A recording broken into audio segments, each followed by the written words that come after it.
My name is Rachel Mercer.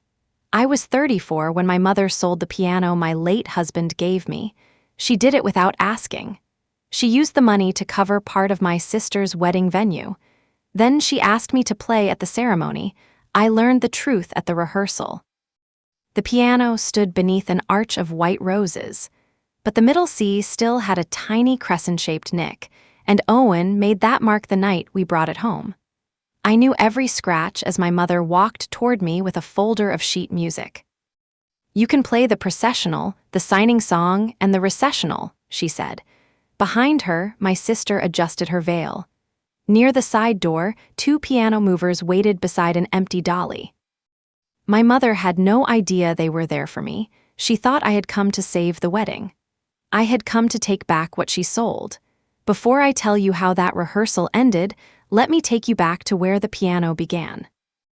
And if you have ever had someone call theft a favor, you already know why this story still sits in my chest. I grew up outside Asheville, North Carolina, in a brick house with a steep driveway.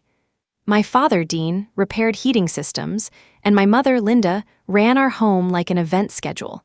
Nothing happened without a list, and nothing stayed private for long. My younger sister, Brooke, loved an audience. She sang in school shows and posed for every camera. I preferred the piano room, though it was really our dining room. Mom had pushed the table against one wall to fit a used spinet. The keys stuck in humid weather. The bench wobbled. I loved it anyway, and at 7, I learned simple scales. At 10, I played at church. At 12, I started teaching the neighbor's little boy for $5 a lesson. Music made sense to me. A note could be wrong without being cruel. You fixed it and tried again. Brooke was not mean when we were children, and she was simply easier for my mother to celebrate. Brooke's gifts were public. Brooke's gifts happened in public, while mine happened in quiet rooms. Mom brought flowers after her solos, but after my piano exams, she asked whether I had finished the laundry. Dad noticed more than he said, and he would pause outside the dining room and listen. Sometimes he tapped the beat against the doorframe, but he rarely challenged Mom. That became his role. He saw the unfairness, then he stepped around it. For years, I confused his silence with gentleness, and they are not the same thing. At 16, I earned a place in a summer music program, and the tuition was more than my parents expected. Mom said we could not afford it. 2 weeks later, she ordered Brooke a pageant dress. It cost almost the same amount, and I found the receipt on the kitchen counter. I did not confront anyone. Instead, I took more students and spent the summer teaching scales to children who kicked the piano legs. By August, I had enough money. Dad drove me to the program. On the way, he handed me a paper bag with 2 biscuits. "I'm proud of you," he said. I wanted to ask why pride always came in private, but I kept the question to myself. I ate 1 biscuit and saved the other. I studied music education at a state college near Boone, and my scholarship covered most of it. I worked in the practice building at night. That was where I met Owen Price. He was not a musician, and he was there to repair a broken handrail. He wore work boots dusted with sawdust, and I was practicing the same 4 measures again and again. After 20 minutes, he leaned through the doorway. "Does the song ever get to move on?" he asked.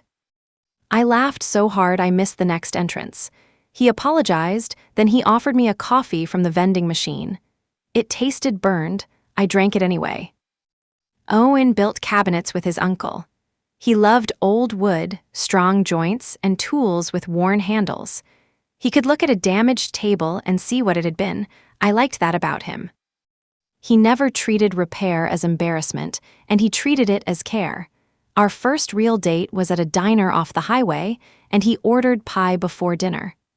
I told him that was backward. He said life had already proved it could interrupt plans. We should protect dessert, and that became one of his rules. His other rule was simple: never buy furniture you could make. We broke that rule often. We always protected dessert. He came to my senior recital in a clean blue shirt, and Mom and Dad came too. Brooke arrived late and slipped into the back row, and afterward, Mom talked about the parking. Dad said the hall was cold. Brooke hugged me and admitted she cried during the final piece. Owen waited until everyone finished, then he handed me a small wooden box.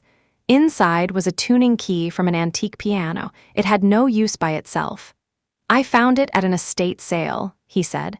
"One day, we'll find the rest." I carried that key in my purse for 3 years. We married in a garden behind a community center, and it rained that morning. Owen built a narrow wooden platform so my shoes would not sink into the grass. Brooke stood beside me, and Dad cried before the ceremony. Mom cried when the florist placed the wrong ribbon on a chair. That was my family. They could love me. They could also make every tender thing feel slightly conditional. Owen saw it early. He never pushed me to cut them off. He just asked careful questions. "Do you feel better after you talked to your mother?" Usually, I did not. "Do you feel allowed to say no?" Usually, I did not. He never answered for me, and he waited until I heard myself.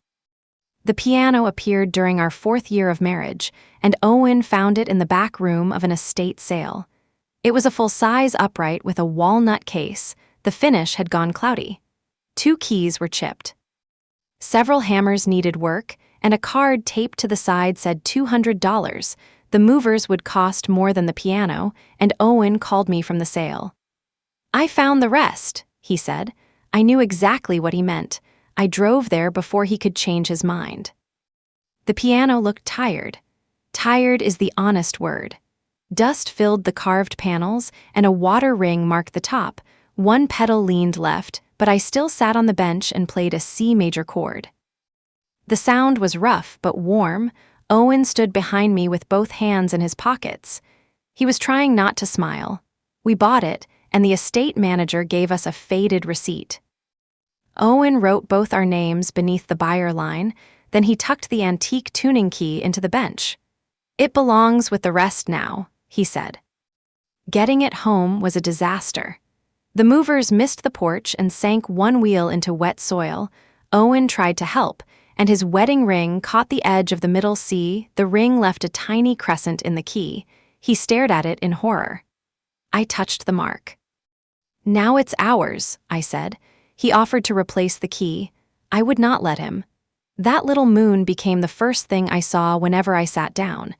It reminded me that ownership was not perfection, and it was history.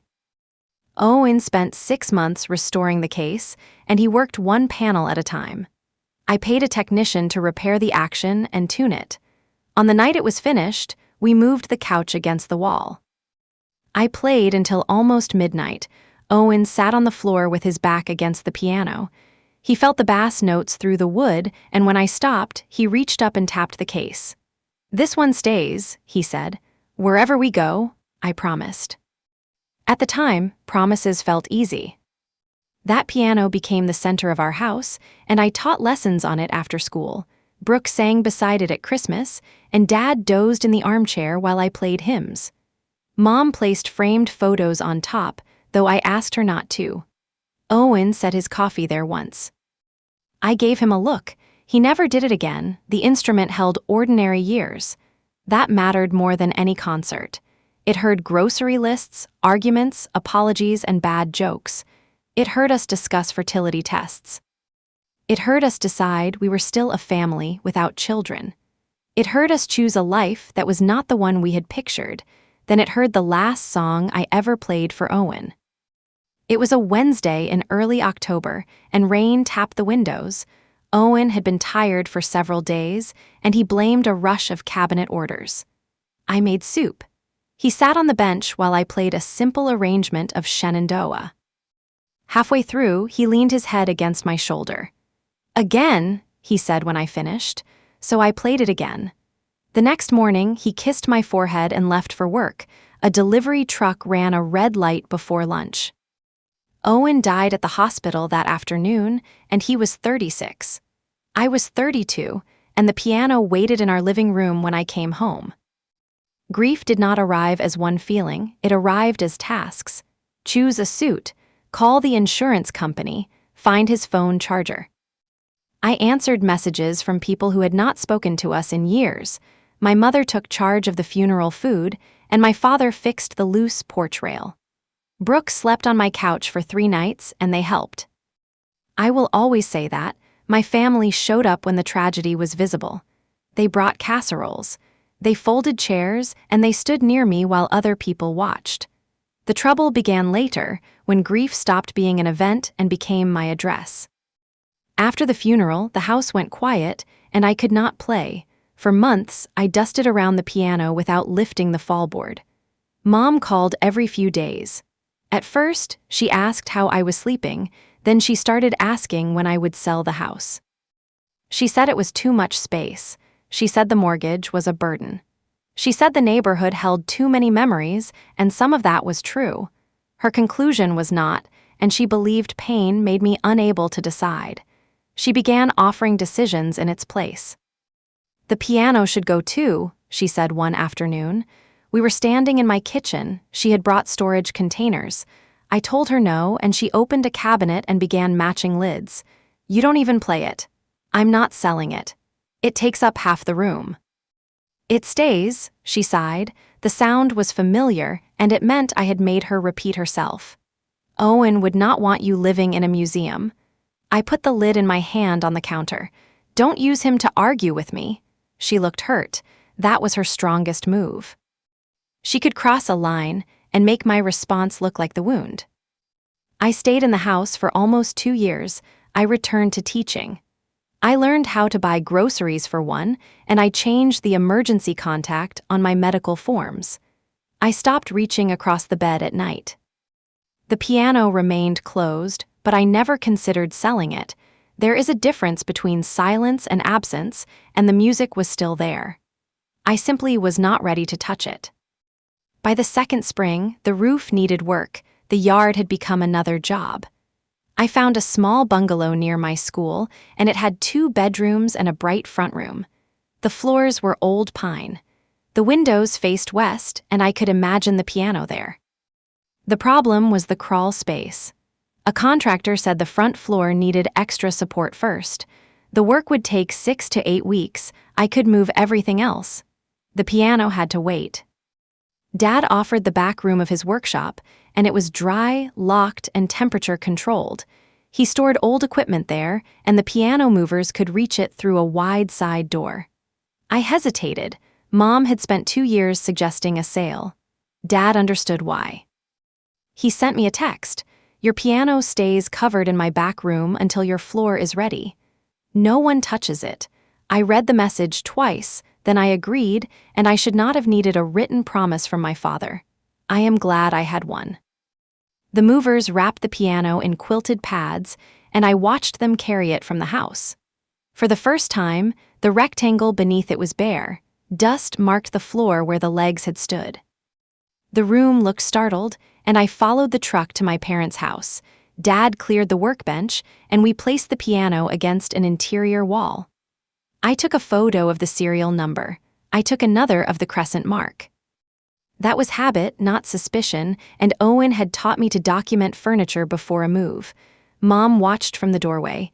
You're doing all this for an old piano? She asked. Yes, she crossed her arms. You could buy a better one. I don't want a better one. She looked at me as if grief had made me unreasonable, and maybe it had. It had not made the piano hers. My new bungalow helped. I painted the kitchen yellow. I planted rosemary by the steps, and I turned the second bedroom into a lesson room. For the first time since Owen died, I opened the box that held my music. The reinforced floor was scheduled for late summer, and I marked the date on my calendar. The piano would come home in August. That was the plan. My mother had already made another one. Brooke got engaged in May. Her fiancé, Evan, proposed during a hike on Craggy Gardens. He was kind and practical, and he worked for a regional bank. Brooke called me before she posted the photos, and she cried through most of the call. I cried too. Her happiness did not hurt me. That surprised Mom. She kept watching my face at the engagement dinner. It was as if widowhood had turned every wedding into a test I might fail.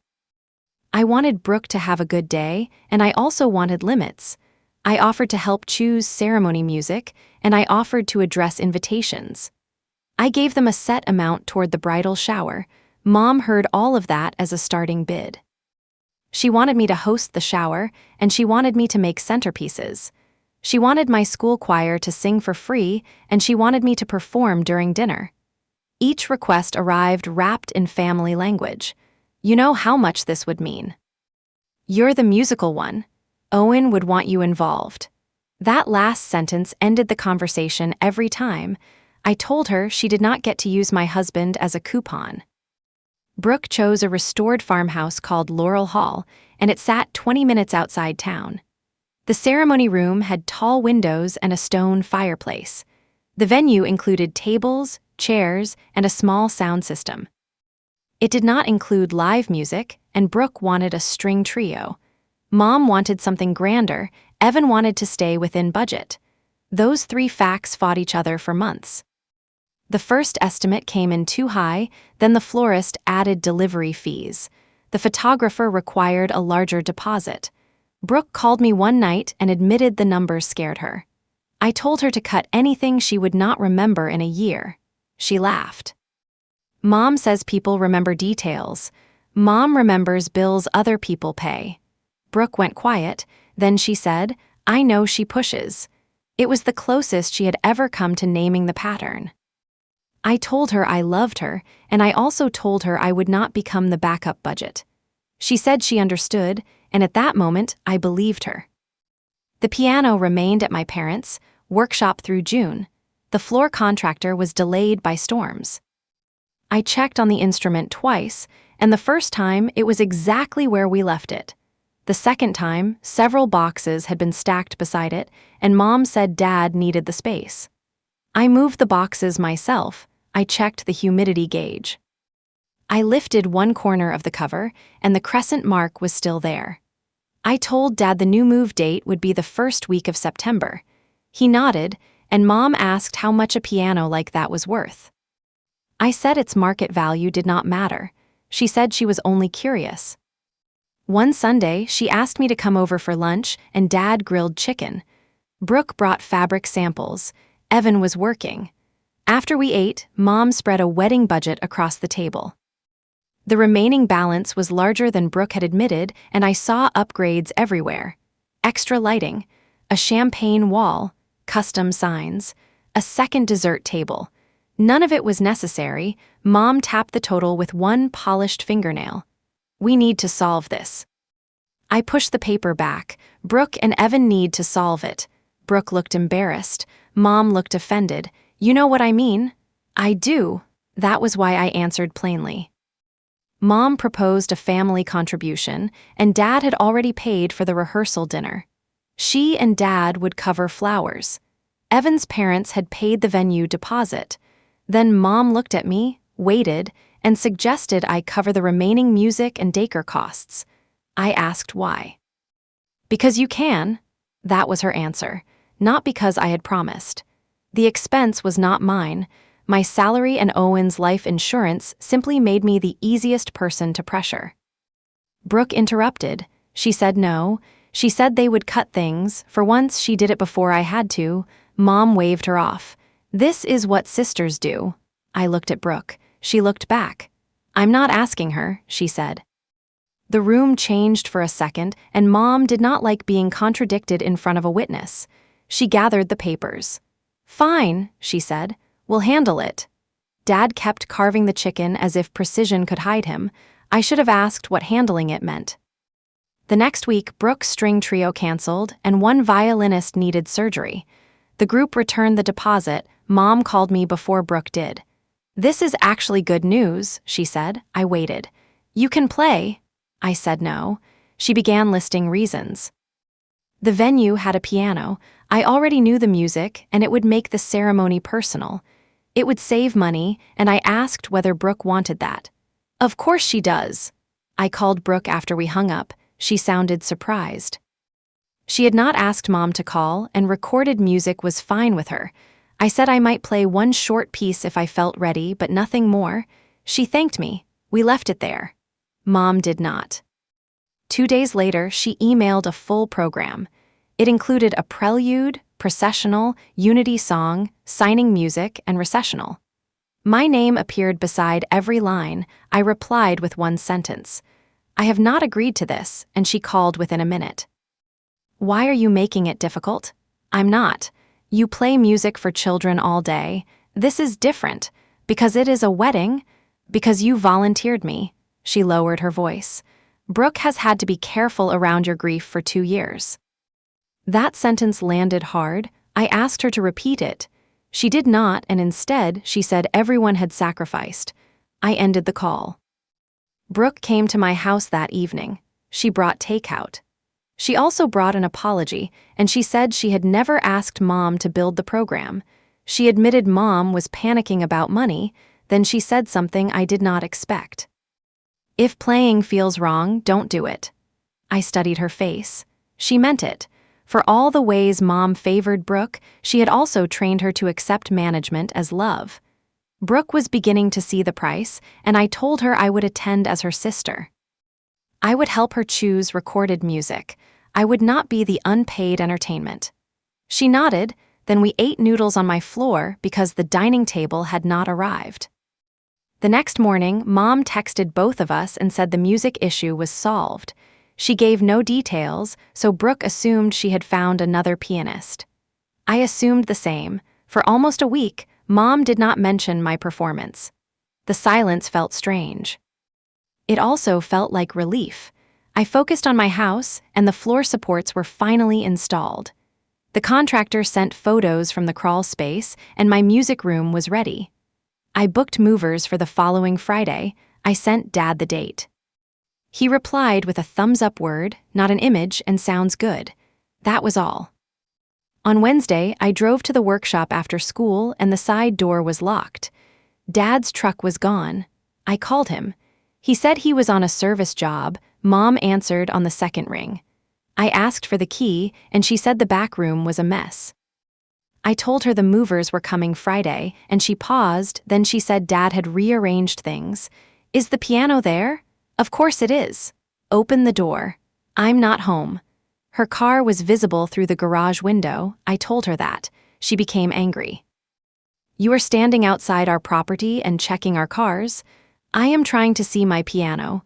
You need to stop treating us like criminals. I stepped back from the door, and at that point, I still wanted an innocent explanation. I wanted clutter. I wanted a stuck lock, and I wanted anything except what my body already knew. Dad called 20 minutes later. He sounded tired. He said the piano had been moved temporarily. I asked where. He said Mom handled it. I asked again. He said Laurel Hall. For several seconds, I heard only traffic through his speaker. Then I asked why my piano was at my sister's wedding venue. Dad said Mom had found a way to help with the balance, and the words came slowly. He knew each one was wrong. What way? She worked something out with the owner. What did she work out? He did not answer, and that silence told me before the facts did. My mother had turned my piano into money. My father had watched her do it. I called Brooke from my driveway, and she answered cheerfully. I asked what she knew about the piano, and she said Mom had found an old upright for the venue. She had seen one photo. She assumed it belonged to Laurel Hall. I asked her to send the photo, and a minute later, it arrived. The piano stood against the ceremony room wall, and white roses rested on top. The walnut case caught the afternoon light. On the middle C was a small crescent moon. My breath left me. There was no mistake. Brooke heard the silence. Rachel, that is my piano. She said no at first. She did not doubt me. The truth was simply too ugly to enter quickly. I told her where the piano had been stored and that Mom had moved it. I told her Dad knew. Brooke began apologizing before she even understood the sale. I stopped her. Did you ask for it? No. Did you know it was mine? No. Then don't apologize for her. That was new for both of us, and usually we carried Mom's behavior away from her. This time, I left it where it belonged. I called Laurel Hall next. The manager's name was Hannah Lewis. I had spoken with her once about ceremony acoustics. I asked whether she had purchased a walnut upright piano from Linda Mercer. Hannah became careful. She said the venue had accepted the piano as partial payment on Brooke's account. The credit was $4,800, and that included delivery and tuning. Linda had signed a bill of sale, and she had described herself as the owner. Hannah believed the piano came from her home. I closed my eyes. Mom had not merely moved it, and she had signed my name out of the story. I told Hannah the piano belonged to me, and I explained that my late husband and I bought it. I said it had been stored at my parents' workshop. She did not argue. She asked for proof. I had more than I realized, and there was the original estate sale receipt. There was Owen's probate inventory, which transferred our household property to me. There were moving invoices with the serial number, and there were photos from the day it entered Dad's workshop. There was Dad's text promising that no one would touch it. I sent everything before leaving my car. Hannah called back an hour later, and her tone had changed. She said the venue would freeze the credit and the piano would not be sold or altered. I could retrieve it after she verified the serial number. She apologized. I told her she had been lied to. That mattered. She had not ignored my ownership, and she had never been told it existed. Mom had built the whole arrangement on a false sentence. Then Hannah said something else, and the piano had been included in the wedding plan. Linda told her I would perform. She used my name to justify keeping the instrument in the ceremony room until after the event. The venue had tuned it that morning. The rehearsal was in 9 days. Hannah asked whether I still planned to play, and I almost laughed. Instead, I said no. Then I asked her not to contact Mom until I spoke with my family. I still hoped there was a version of this that ended privately. That hope lasted one evening. Dad arrived at my house first, and he stood on the porch holding his cap. He had always removed it before bad news. I let him in. He sat at the kitchen table. I stayed standing. He began with Mom's intentions. I stopped him. I need facts. He nodded. Mom had contacted a used piano dealer. The dealer offered less than she wanted. Then Mom mentioned the venue balance to Hannah, who needed a piano for future ceremonies. They agreed on a credit.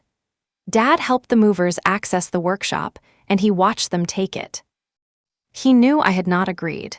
He told Mom it was a bad idea, then he gave her the key.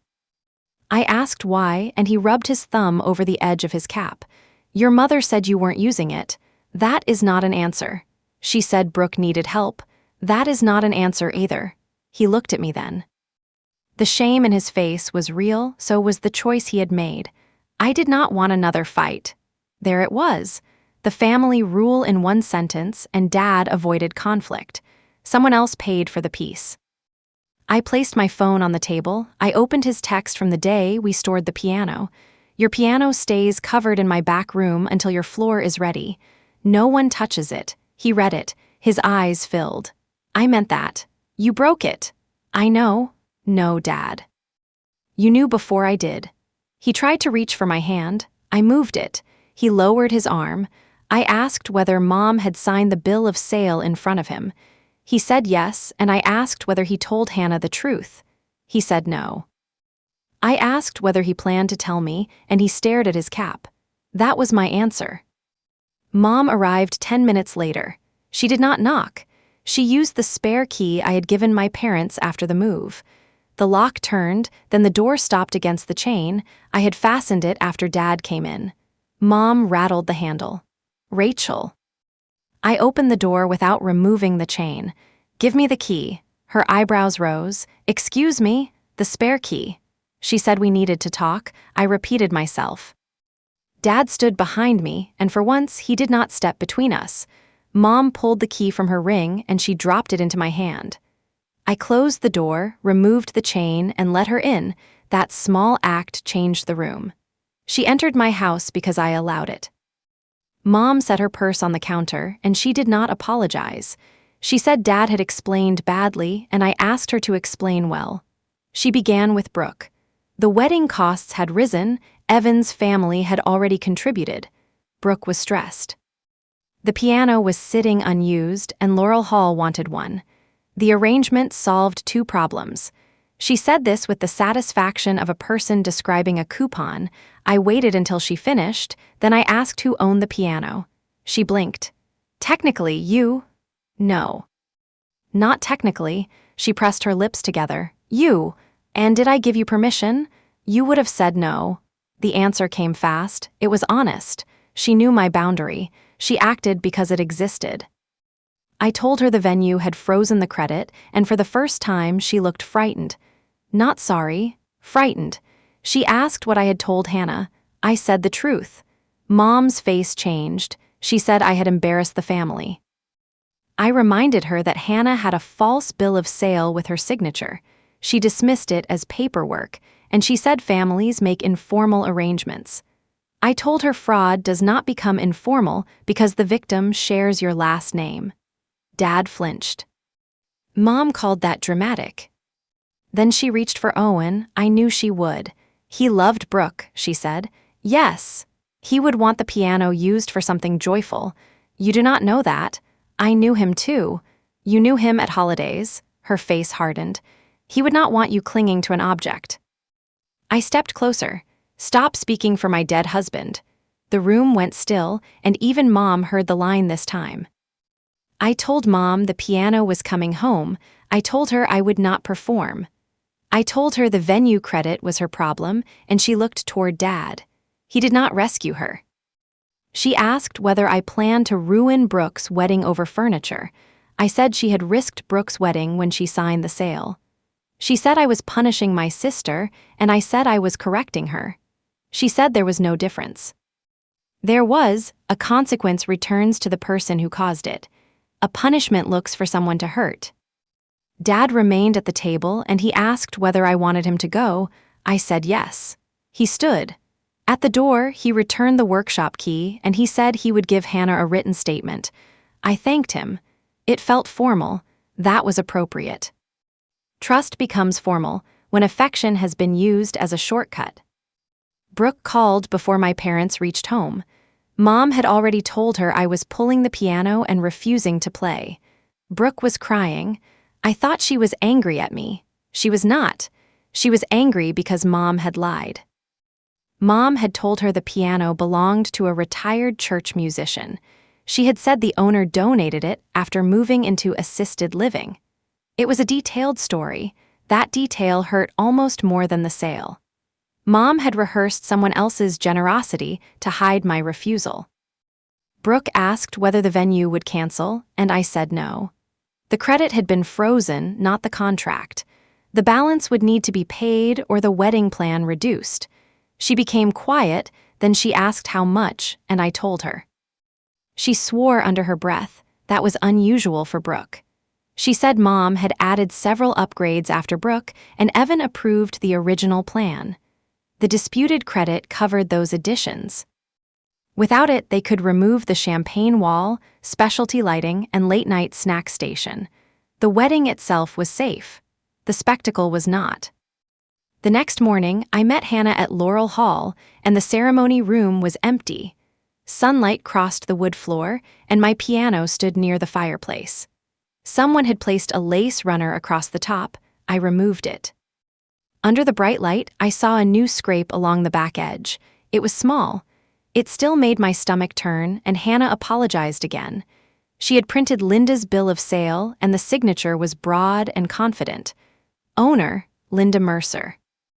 Acquired through family estate, no liens or competing claims. Every line was false. I showed Hannah the serial number beneath the lid, and it matched my photos and moving invoice. I showed her the original receipt with Owen's handwriting, and our names sat beneath the buyer line. Rachel Mercer and Owen Price. The ink had faded. The truth had not.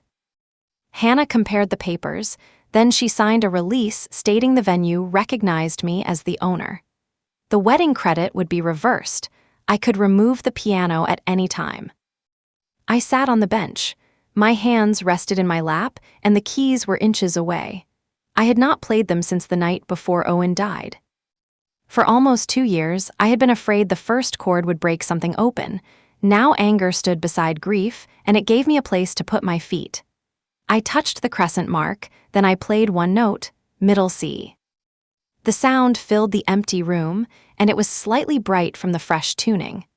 I played another, then a chord, and my hands remembered before my heart agreed. I played Shenandoah, not all of it, only the first verse. The melody moved through the room where my sister would marry. For a moment, I saw Owen on the bench beside me, not as a ghost, as memory, his work boots, his warm shoulder, his hand tapping the case. This one stays. His promise returned to me. This one stays wherever we go. When I stopped, Hannah was standing near the doorway. She had tears in her eyes. She did not say anything. I was grateful. I could have taken the piano that day, and the movers were booked for Friday. Hannah said it was secure, and I decided to keep the appointment. Friday was also the rehearsal. That was not my choice. Mom had scheduled the rehearsal around the venue's availability. The movers had their own schedule, and the piano would leave at 5. The rehearsal began at 4:30. I told Brooke. I told Dad.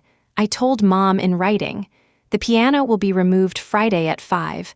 I will attend the rehearsal as Brooke's sister. I will not perform. Mom did not reply. Dad sent his written statement to Hannah, and he admitted the piano belonged to me. He admitted it was stored temporarily. He admitted Mom had no permission to sell it.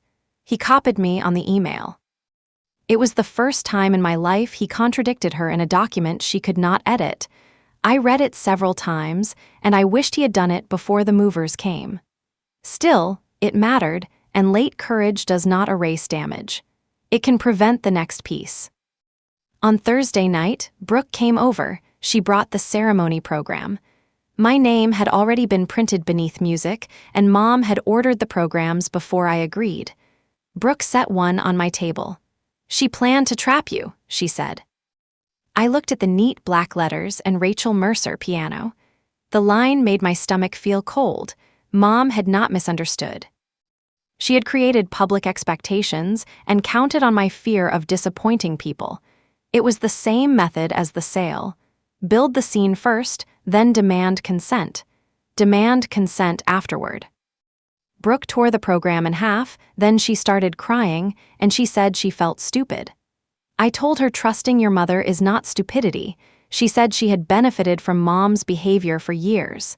That was true. I did not soften it, and Brooke wiped her face and nodded. She said she never asked why my achievements became private. She never asked why my help was expected, and she accepted the easier seat. I told her we could not repair childhood in one night. We could decide what happened next. She asked what I needed from her at the rehearsal. "Tell the truth," I said, "and don't ask me to leave the piano," she promised. The rehearsal began under a hard blue sky, and I arrived at Laurel Hall 10 minutes early. My hands were cold despite the heat, and the movers' truck was parked behind the catering entrance. Hannah had asked them to wait until she finished checking the paperwork. I carried a slim envelope. Inside were copies of the receipt, probate inventory, moving invoice, Dad's statement, and the venue release. I did not carry a speech. I had spent too many years preparing words for people committed to misunderstanding them. Brooke stood near the fireplace in a simple white dress. Evan was beside her. His parents arranged chairs along the aisle, and Dad waited near the back. Mom stood at the piano, and she had spread sheet music across the rack. For one strange second, the cold opening of my own life repeated exactly. White roses, walnut wood, the crescent mark. My mother with a plan, only now I knew what waited outside the side door. Mom saw me and smiled, and it was bright enough for guests. "You're here," she said.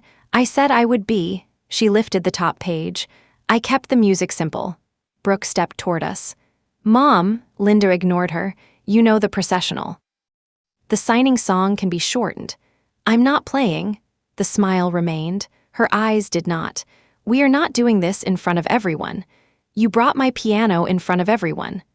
Dad lowered his head, and Evan's mother stopped moving a chair. Mom touched the edge of the piano. The gesture felt proprietary. "The movers are already paid. The tuning is done. The programs are printed. The movers outside are paid too." That made her look toward the side door, and Hannah entered with a clipboard. 2 men in gray shirts followed, and one pushed an empty dolly. The room went quiet. Mom's smile disappeared. "What is this?" she asked. Hannah answered before I could. "The piano is being released to its documented owner." Mom's voice sharpened. "We have a contract. The bill of sale did not come from the owner. I am her mother." Hannah did not react. "That does not transfer ownership of personal property." Mom turned to me. "You involved the venue in a family disagreement." I held out the envelope. "You involved the venue when you sold them my piano." Brooke came to stand beside me. That mattered more than I expected. Mom looked at her. "Move, honey." Brooke did not. She said the piano should go home, and Mom stared at her as if betrayal had changed sides. "This wedding is in less than 24 hours. "Yes," Brooke said, "and we have recorded music. The programs say Rachel is playing." Brooke held up a freshly printed insert. "Not anymore." She had replaced the music credit with a short line about the sound system. It was not elegant, it was honest. Mom turned toward Dad. "Are you going to let them do this?"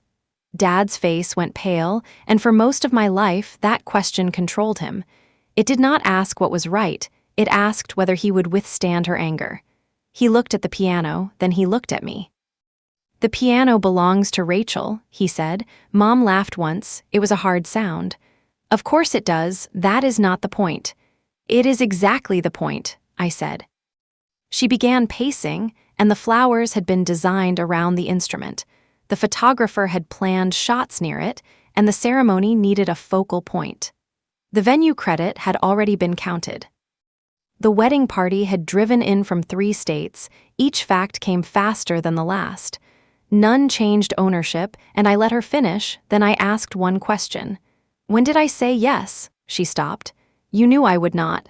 So you never asked." "I knew you would make this about Owen." The name struck the room like a dropped glass. I stepped between her and the piano. "No, you made it about Owen when you decided his gift was available because he died."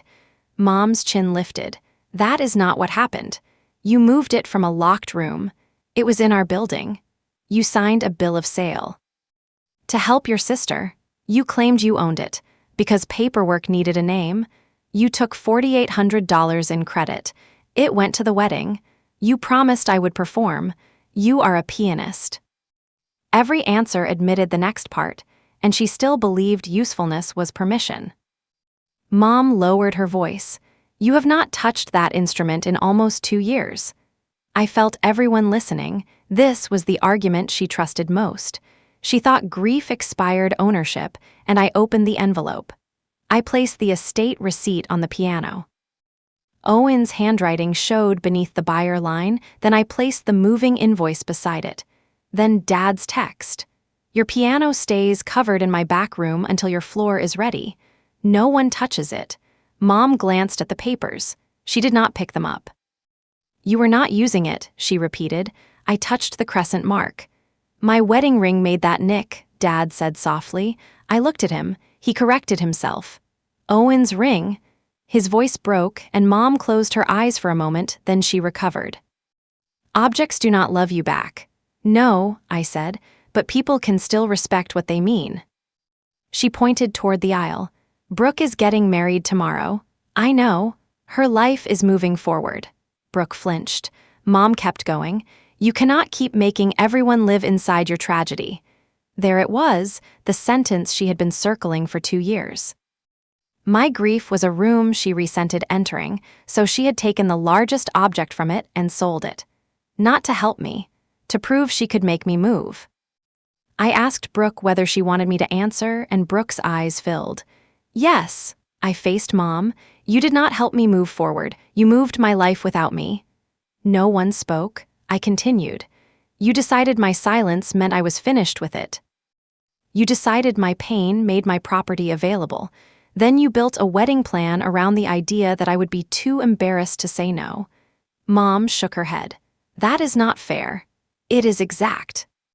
She reached for the receipt, and I placed my hand over it. "You didn't sell something I stopped using," I said. "You sold something you never owned."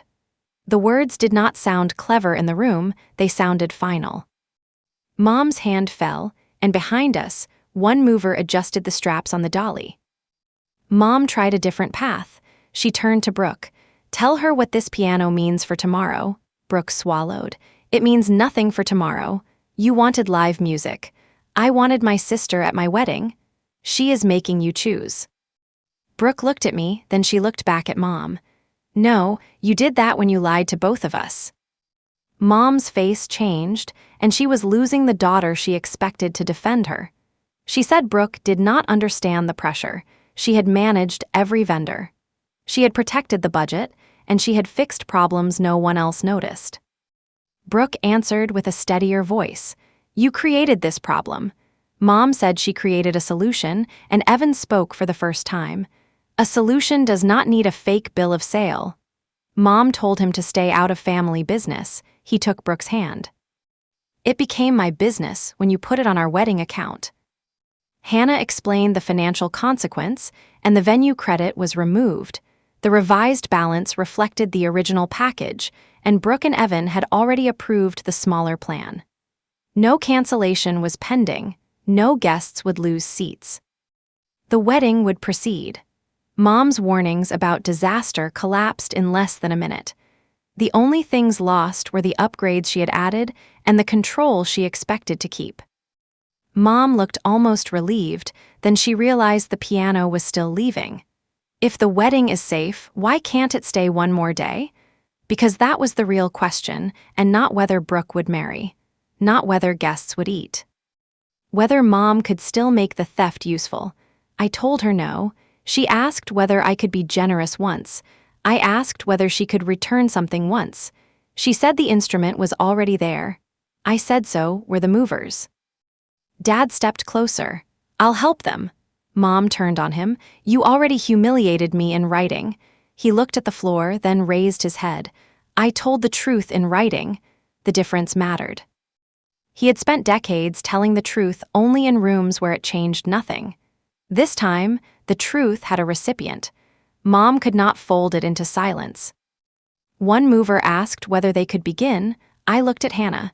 She handed me the release. There was a signature line, owner authorization for removal. I read it, then I signed my name. The pen shook once.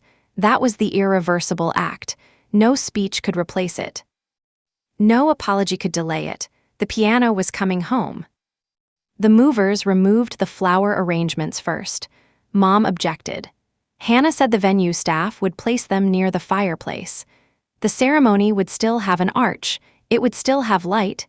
It would still have beauty. The room did not collapse when my property left the center. That was important to see. For months, Mom had treated every boundary as a threat to the wedding. Now the boundary rolled toward the door, and the wedding remained standing. They closed the fallboard. I stopped them. I opened the bench. The antique tuning key lay beneath a stack of music. Mom had not found it. I picked it up. The wood was dark from years in my purse and Owen's hand. I held it for a moment, then I placed it in my coat pocket. The mover wrapped the bench. Mom watched me. Her anger had thinned into something colder. "You are choosing a dead man's piano over your living family." Brooke said, "Mom, stop." I did not need her protection, but I was glad she spoke. I answered Mom. "I am choosing my right to decide what happens to my own life." She opened her mouth. I kept going. "If you want a relationship with me, it starts after you accept that." She asked what happened if she did not. "The movers still leave." The straps tightened around the piano. The men tilted it onto the dolly. The bass wheels rose from the floor. For a second, the instrument seemed enormous, then it moved. The white roses remained behind. The crescent mark disappeared beneath the quilted pad. I followed the movers to the side door. No one applauded. No one needed to. The change in power was visible. Mom stood beside an empty wall. I held the release. Outside, the air smelled like cut grass. The movers guided the piano down the ramp. I watched every step. Dad came out behind me. He asked whether he could follow the truck and help at my house. I said no. His face fell. I added, "Not today." He nodded. That was the first boundary he accepted, without explaining why it hurt him. Brooke came outside next. Her rehearsal was waiting. She hugged me. I kept my arms at my sides for 1 second, then I hugged her back. She apologized for not seeing the pattern sooner. I told her tomorrow was not the day to solve our whole family. She needed to marry Evan. I needed to get the piano home. We could do both. She asked again whether I would attend. I said yes. As a guest. As your sister. She smiled through tears. That is what I want. Mom appeared in the doorway. She did not come down the ramp. She told Brooke the rehearsal was late. Her voice sounded almost normal. That was another family skill. We could place a disaster behind one door and discuss schedules in the next room. Brooke turned to her. Rachel is still invited. Mom said she had never said otherwise. Brooke looked at her for a long moment. No more messages through other people, she said. No more decisions in my name. Mom's face tightened. Brooke did not retreat. The wedding had given her a boundary too. The truck doors closed. I followed it home. At every turn, I kept the red taillights in sight. My bungalow waited with its reinforced floor and bare front room. The movers carried the piano through the door. It fit by less than an inch. They placed it against the west wall. Sunlight touched the walnut case. The new scrape along the back disappeared from view.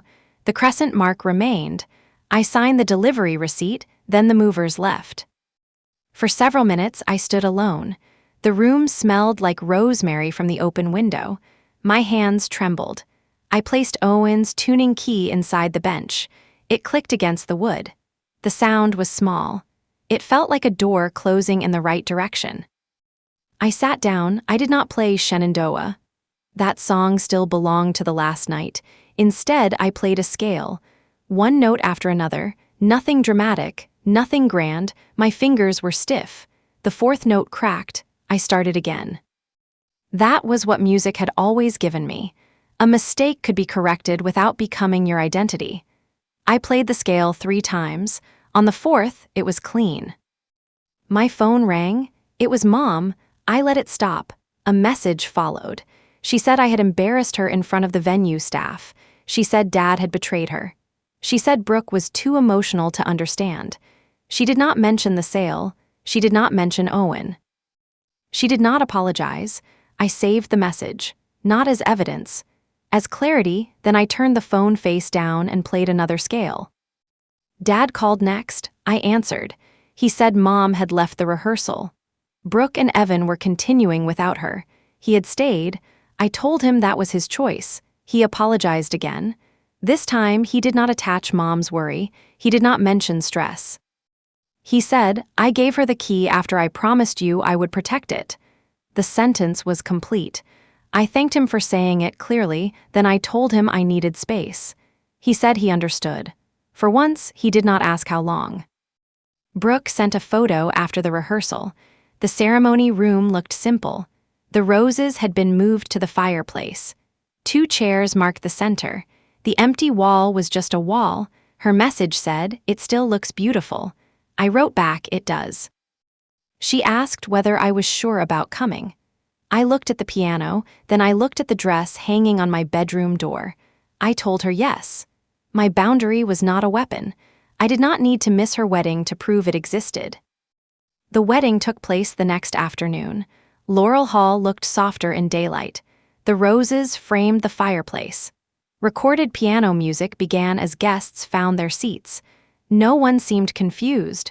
No one asked where the instrument had gone. The crisis Mom had predicted existed only in the story she used to pressure me. I sat beside Owen's mother, Evelyn. She had driven from Knoxville that morning. I had told her what happened. She did not tell me what Owen would have wanted. She never used him that way. She squeezed my hand and said, I'm glad it's home. That was enough. Mom arrived just before the ceremony. She wore a blue dress and a fixed expression. She did not speak to me. Dad walked in alone. He sat beside her, but there was space between them. When Brooke entered, everyone stood. She looked at Evan, not at the flowers. Not at the programs, not at the empty wall. Her face changed when she saw him. That was the part worth remembering. The ceremony lasted 20 minutes. Recorded music carried Brooke down the aisle. It did its job. No one suffered. Evan's mother read a short poem. Dad gave a simple blessing. Mom had wanted a longer speech. Brooke had removed it from the program. When the couple kissed, the room cheered. I did too. At the reception, Mom stayed busy. She corrected place cards and questioned the catering schedule. Control was how she avoided shame. I did not confront her. The confrontation was over. The piano was home. The credit was reversed. My answer did not need another performance. Brooke found me after dinner. She had changed into flat shoes. She asked me to step outside. We stood near a row of hydrangeas. She apologized again. This time, she did not apologize for Mom. She apologized for every year she had accepted my labor as normal. She mentioned rides, music, parties, and favors.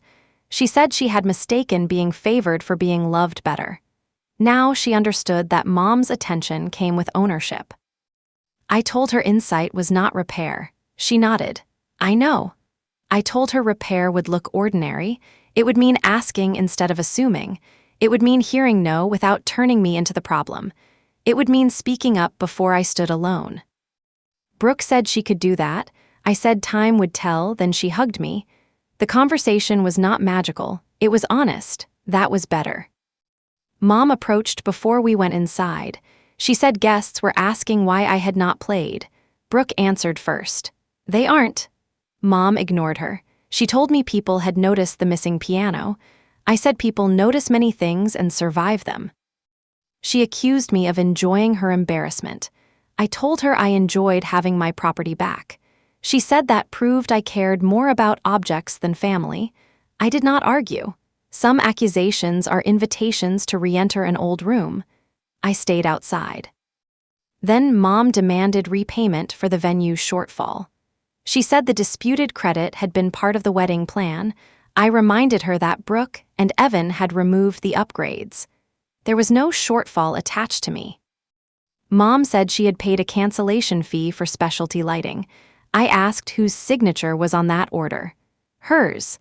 I told her to pay her own bill. She stared at me. For the first time, the financial consequence had nowhere else to go. Dad joined us.